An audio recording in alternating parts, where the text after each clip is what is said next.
Gabi sa inyo mga bay, welcome back ulit sa ating channel, and sa video ito update lang tayo sa katapos na laban ng Gilas Pilipinas kontra sa Guam para sa FIBA World Cup qualifiers So ito yung first game ng Gilas Pilipinas sa home and away format ng FIBA World Cup qualifiers.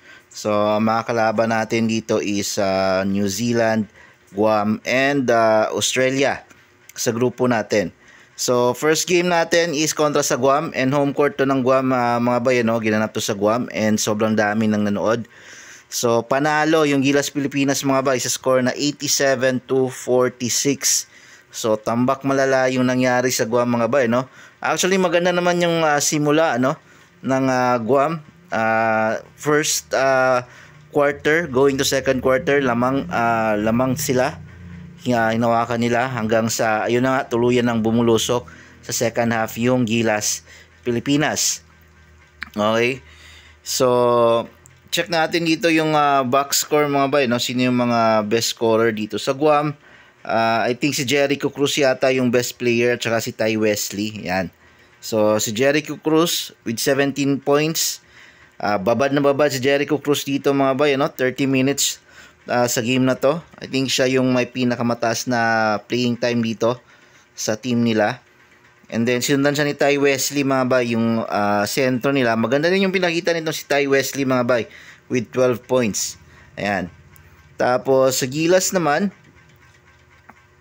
check natin yung leading scorer sa Gilas. Ayan. So yung naka-double digit sa atin is si Dwight Ramos, Justin Brownlee.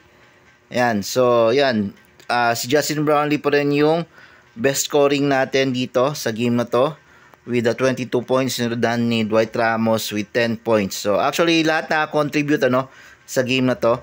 Well balanced yung naging performance ng Gilas Pilipinas sa laban na to kontra sa Guam. Okay, so check natin yung stats. Over game stats, check natin mga bay, Ayan. Biggest lead 44, grabe. So biggest scoring nga natin is 18-0, Ayan, shooting percentage, ayan.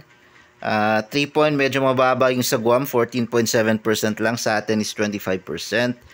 2 point field goal percentage natin is 50% and 33% lang para sa Guam. So abangan natin mga bay, may laban pa to ang Gilas Pilipinas. Guam pa rin yung mga kalaban nila sa next game nila, pero dito naman yan sa Pilipinas gaganapin. So yan yung abangan natin, kung makakabawi ba yung Guam or hindi. Yun na mga bay, maraming salamat sa panonood.